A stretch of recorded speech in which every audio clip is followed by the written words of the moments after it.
الحضاره المصريه القديمه، عشان دايما يقولوا الحضاره الفرعونيه، مفيش حاجه اسمها الحضاره الفرعونيه، وارجوكم صلحوا هذا المفهوم.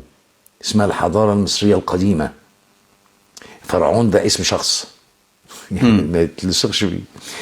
فالحضاره المصريه الوحيده لم تعتدي على حضاره اخرى، ولم تفتت حضاره اخرى عشان تبقى هي الابقى وهي الاكبر.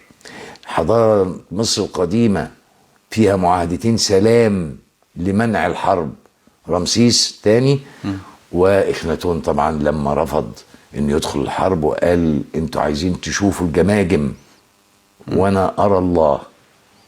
اول توحيد في الحضاره في العالم كان اخناتون لما قال لا يمكن ان يكون لهذا العالم اكثر من رب. سيبك بقى ربنا بالنسبه له ايه، انما الفكره ان تاتي الانسان ان لا يمكن يكون في اكثر من خالق.